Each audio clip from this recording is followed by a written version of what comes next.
साथियों, बहुत बार आप कहते हैं, सुनते हैं घर में, बहुत बार अपने पड़ोसियों से, अपने घर में, अपने मेहमानों से या अपने घर में भी ऐसी बातें होती हैं कि हमारा बच्चा जब छोटा था पढ़ाई में बहुत अच्छा था, टॉप करता था, स्कॉलर बैच लाया करता था। पता नहीं क्या हुआ, चौथी, पाँचवीं, छठी क्लास के बाद धीरे धीरे वो डाउन होता चला गया। क्या हुआ आखिर? ऐसा क्या बदलाव आया उसके नेचर में? कहीं आपने नोटिस नहीं किया? ऐसा तो नहीं हुआ? क्या चेंज उसके अंदर आया और क्यों बिगड़ना शुरू हुआ? आज इसी पर चर्चा करेंगे। ये वीडियो आप ही के लिए बनाया है।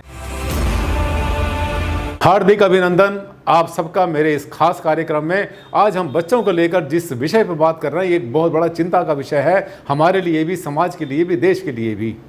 बहुत बार कहते हैं सर, बच्चा बचपन में बहुत अच्छा पढ़ता था, लेकिन जैसे जैसे बड़ा होता चला गया वैसे वैसे इसने अपना दिमाग का इस्तेमाल करना बंद कर दिया और धीरे धीरे क्लास में इसकी जो पोजीशन थी डाउन होती चली गई। और ऐसे बहुत से बच्चे देखे जो छोटी क्लासेस के अंदर कुछ भी नहीं थे, ज़्यादा पढ़ते नहीं थे, कहीं उनकी पोजीशन में नहीं थी, लेकिन धीरे धीरे बड़ी क्लासेस में आते आते उन्होंने टॉप करना शुरू कर दिया। आखिर हुआ क्या?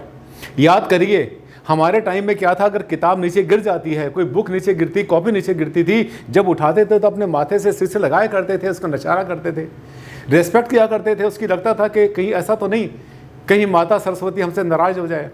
आजकल तो ये बच्चे भूल गए, तरीका ही भूल गए, ये सिस्टम भूल गए पूरा का पूरा।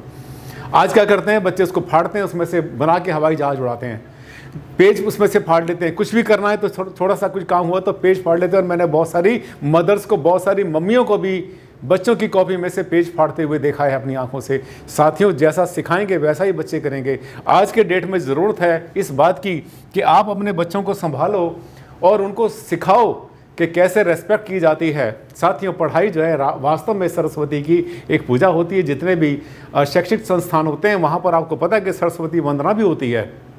अब पहले समय में क्या था, हमारे समय पढ़ने के लिए बैठते थे, माता से वरदान मांगा करते थे, प्रे करते थे, अपने जो है ऊपर वाले से हम ये मानते थे कि हमें बहुत अच्छी सद्बुद्धि दो, हम आगे बढ़ें। हर छोटी छोटी बात में हम पवित्रता का बहुत ज़्यादा ध्यान रखा करते थे। आज हम अंग्रेज़ों का उदाहरण ले लेते हैं कि वो ऐसे रहते हैं, वैसे रहते हैं। साथियों, बहुत ज़्यादा अच्छे तरीके से रहते हैं, बहुत साफ़ सफाई से वो लोग रहते हैं। ठीक है, उनको इस बात का पता है या नहीं पता है कि सरस्वती क्या होती है, लेकिन वो अपनी पुस्तकों का, अपनी कॉपी का अनादर नहीं करते। जिस तरह से हम लोग फाड़ के फेंकते हैं वैसा नहीं होते। बहुत से हमने देखा है, बहुत से बच्चों की आदत होती है कि वो अपनी कॉपी के या किताब के पेज को मोड़ देते हैं। जैसे कुछ याद रखना है कि इस पेज से पढ़ाई शुरू करनी है, और आप भी बड़े भी करते हैं, उस पेज का कोना मोड़ देते हैं। कोना मत मोड़ो, कोना मत मोड़ो। कोई ना कोई किसी और चीज़ का, जो भी जैसा भी आपको मिलता है, कोई आपको पेपर मिलता है, कोई आपको पोस्टर मिलता है, कुछ भी मिलता है, तो उसके अंदर आप एक बुक मार्क रखना सीखो। एक लंबा पेज पतला सा होता है, उसे कहते हैं बुक मार्क, वो रखना सीखो। कॉपी को नहीं फाड़ना, किताब को नहीं फाड़ना, हमेशा उसके ऊपर जेल चढ़ाएं, उसके ऊपर हमेशा कवर चढ़ाएं। कोने को ना मुड़ने दें कभी भी, उठाकर ऐसे कभी ना फेंकें। और बहुत बार तो क्या होता है, हमने देखा, जब एक घर के अंदर दो बच्चे होते हैं, आपस में बहन भाई होते हैं, कुछ भी होते हैं, और पुस्तकों को, कॉपी का जो आदान प्रदान ऐसे फेंक के करते हैं। साथियों, सबसे बड़ा अनादर ही होता है। आप जिसकी इज्जत नहीं करेंगे वो आपकी क्या इज्जत करेगा? ऐसे भी कमरे होते हैं बहुत सारे, आप देख रहे हैं मेरे पीछे, ऐसे अस्त व्यस्त कमरे।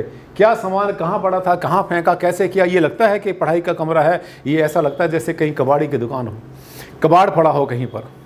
साथियों, बच्चों को सिस्टम से रहना सिखाओ। हर चीज़ को सिस्टम से पहले अपने आप सुधरो, उसके बाद बच्चे सुधरेंगे। उनको कल से ही प्रैक्टिस शुरू कर दो, बल्कि आज से शुरू कर दो कि आप ज़रा कमरा दिखाओ अपना कि आपने हर चीज़ को सिस्टम से रखा या नहीं रखा है। और उसको ये बताने से पहले अपने बेडरूम के अंदर, अपने किचन में आपका जो डाइनिंग टेबल है उसको भी ध्यान से ठीक कर लेना। ऐसा तो नहीं कि सबसे बड़ा क्लटर आपने किया हुआ है, जैसा वो आप कर रहे हैं बिल्कुल बच्चे वैसा ही सीख रहे हैं। साथियों, कहते हैं कि जो उद्धार होता है, अच्छापन होता है, वो हमसे शुरू होता है। अगर हम नहीं करेंगे तो दूसरे नहीं करेंगे। और बच्चों को हम क्या देते हैं, क्या ट्रांसफ़र करते हैं? संस्कार। यही तो होते हैं संस्कार। हम कहते हैं कि इस बच्चे के संस्कार कितने अच्छे हैं, इसके संस्कार कितने अच्छे हैं। ये इसलिए कहते हैं क्योंकि उसका जो जीने का, काम करने का तरीका, सोचने का तरीका, उठना बैठना, रख रखाव बहुत सिस्टमेटिक होता है। साथियों, जो दुनिया में आगे बढ़ते हैं, कोई खास लोग नहीं होते।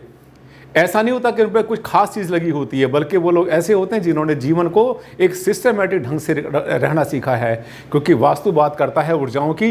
अनसिस्टमेटिक घर में, ऐसे टेबल के ऊपर ऊर्जाएं कभी भी सीधे नहीं चलती, हमेशा आड़ी तिरछी होकर चलती हैं, और वहाँ पर रहने वाले का जीवन भी आड़ा तिरछा हो सकता है। साथियों, आज के लिए बस इतना ही। बहुत जल्दी मिलेंगे एक नए टॉपिक के साथ। तब तक के लिए दे विदा। जय हिंद, जय भारत।